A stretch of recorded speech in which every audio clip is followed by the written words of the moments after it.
ever end up feeling controlled at school? Or at least felt? You're not in school anymore, I presume. But did you ever end up feeling that way because you always had to write what's on the board constantly? You weren't really allowed to chat with your colleagues for the lessons. And while they do seem like proper manners to have at school, you kind of feel trapped. You feel like you're being kept in your own box and they don't let you step out of it because you always have to follow the rules. You always have to believe what's right there in the book, but you don't need to understand why. You just need to memorize it. And the movie Dead Poets Society kind of tries to show us why maybe that's not so good to do and how we should maybe let students think for themselves, and they do so by introducing us a teacher, Mr. Keating, who takes everything that's traditional about school and just throws it out the window. It's gone. It's not there anymore in his lessons.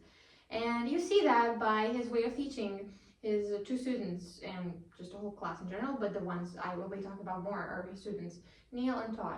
And let me get back to the teacher, really. Mr. Keating does his lessons a little differently. He tends to let them play out in a football field and recite poems while running, and that way they realize it, and they realize how with how much emotion you can recite a poem. And he also indicates them to rip all the pages out of a book. And at first it seems nonsensical. It seems like, oh, what is this guy doing? It doesn't make any sense. However, he's really just letting the students learn freely, learn out of their pure heart and emotion. And he lets them think for themselves. He lets them form their own opinions, make their own poems even, by not following some rule book or algorithm that sounds almost mathematical. They just get to do things and learn them as they go, and it comes naturally, and therefore they understand it better, unlike the previous system in which they didn't really know what they were doing. They learned these things, but why? They didn't know. And by giving the lessons a purpose, he quite ends up inspiring Neil to want to let him do what he wants. And by doing so, he ends up making him want to participate in school play.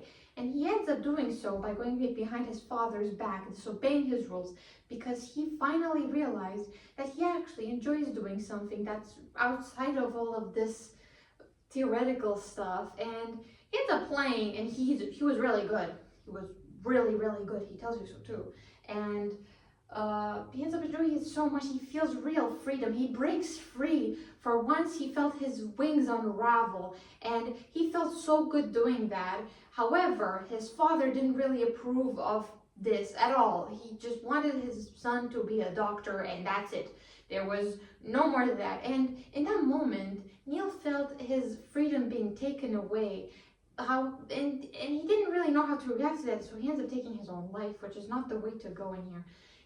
But it's a really an interesting picture the movie tries to paint here, because they show you at some point that, oh, it's good to express yourself. Oh, it's good to let yourself break free from all these systems. But then you also see in the same movie that if you have too much freedom and you end up disobeying everyone, you end up losing yourself as well. But you lose yourself to a point of decline. You stop going upwards. You only have decline, and that's not good either. You have to find a balance. And I feel like the character who ends up finding that balance is Todd, who was his friend, and he is devastated after his friend's death. However, where there is a small difference between the two, because Neil did not know when to respect the rules and when to not, so that's why he ended up in the place that he was. However, Todd knew exactly when to make himself stand out from the crowd, because when Mr. Keating gets fired because he gets blamed for Neil's death, Todd ends up making quite a brave step by raising upwards and speaking up about his teacher. Now, it wasn't really his fault. When everyone else was fearful, in that moment he was expressing himself, and he was expressing his sadness towards this matter. And it's really surprising for Todd, because if you're watching the movie, you see how this character is not really the type to do so in the beginning. He's quite shy, he never quite talks, but you can see how something in him moved from Neil died. But at the same time, you notice how he is the one that truthfully mastered the art of being, the art of finding a balance, because he found himself at a balance, at a safe edge. And I feel like Neil could have done the same by being on the safer side. He could have still pursued the medical career that his dad indicated for him. However, he could have afterwards done whatever he liked. He could have gone into acting, but he still could have had a doctorate degree. That way, he would have been happy as well, just in case maybe he didn't want to do acting after that.